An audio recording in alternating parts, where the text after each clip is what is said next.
Olá a todos! Hoje vamos mergulhar numa das missões militares mais audaciosas da história, a Primeira Cruzada.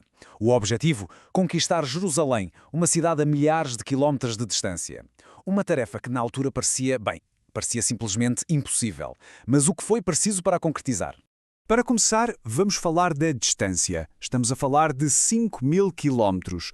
Para se ter uma ideia, é como ir a pé de Lisboa até Moscovo e ainda continuar a andar.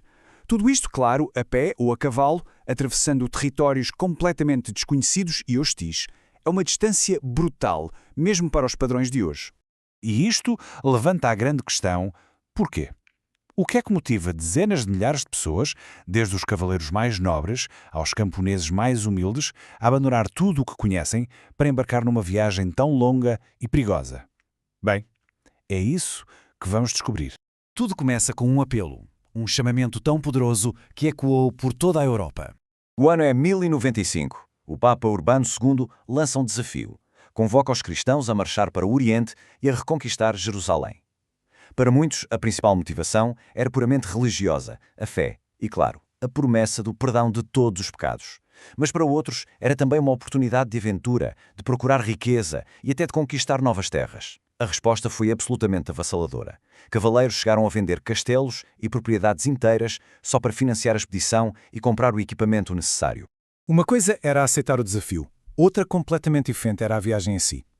A realidade da marcha revelou-se muito, mas muito mais dura do que qualquer um poderia ter imaginado.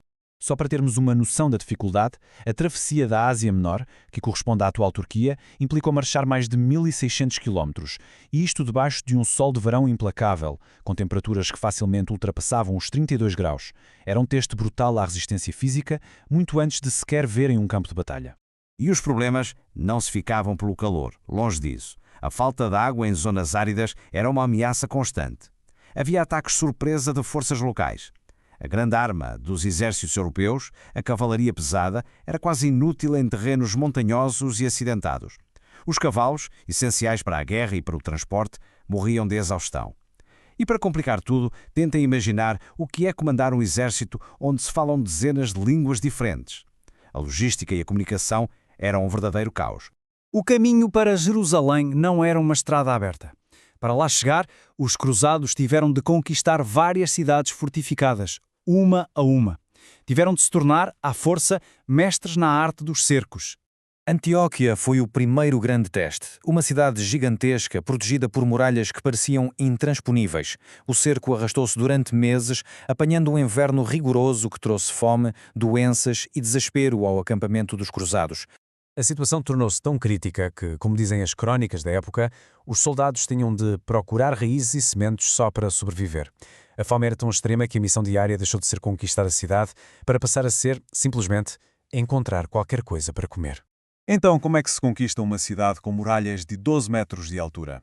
A resposta estava na alta tecnologia da época, a torre de cerco. Basicamente, era uma espécie de arranha-céus de madeira, construído sobre rodas. O objetivo era simples: empurrá-la até à muralha, baixar uma ponte e permitir que os soldados invadissem as defesas. Mas construir uma destas não era nada fácil. Primeiro, era preciso encontrar madeira, que muitas vezes tinha de ser transportada de florestas a quilómetros e quilómetros de distância. Depois, engenheiros especializados tinham de montar estas estruturas gigantescas. E, por fim, era preciso protegê-las. A solução? Cobrir as torres com peles de animais frescas e molhadas que funcionavam como um sistema de proteção contra incêndios medieval para as defender das setas em chamas que eram lançadas das muralhas. Após anos de marcha, batalhas e cercos, o exército cruzado chegou finalmente ao seu grande objetivo. Mas a batalha mais difícil de todas ainda estava para começar. Jerusalém era uma verdadeira fortaleza natural. Estava situada no cimo de um planalto, protegida por vales profundos em quase todos os lados. As muralhas eram altíssimas e bem defendidas. E para piorar a situação dos atacantes, os defensores tinham envenenado ou bloqueado as fontes de água mais próximas, deixando o exército cruzado a sofrer com a sede debaixo de um sol escaldante. O desafio parecia monumental. E aqui, a estratégia foi tudo. Os cruzados construíram as suas torres de cerco à vista dos defensores, que, naturalmente, reforçaram as defesas nessa zona. Só que na noite antes do ataque, numa operação incrível, os cruzados desmontaram uma das torres, em silêncio absoluto, transportaram-na peça por peça para outro ponto da muralha, um ponto que sabiam ser mais fraco, e voltaram a montá-la. Ao amanhecer, os defensores foram apanhados de surpresa. O assalto final foi rápido e brutal. A torre de cerco que tinha sido movida chegou à muralha. Os primeiros cavaleiros atravessaram a ponte e começaram a lutar no topo das fortificações. Pouco tempo depois, conseguiram abrir um dos portões por dentro, permitindo que o resto do exército entrasse em massa na cidade.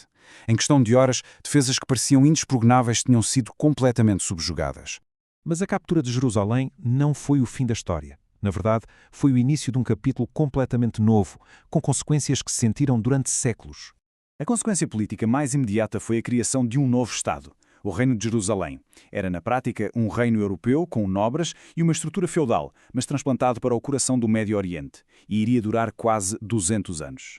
O impacto a longo prazo foi imenso e sentiu-se tanto na Europa como no Médio Oriente.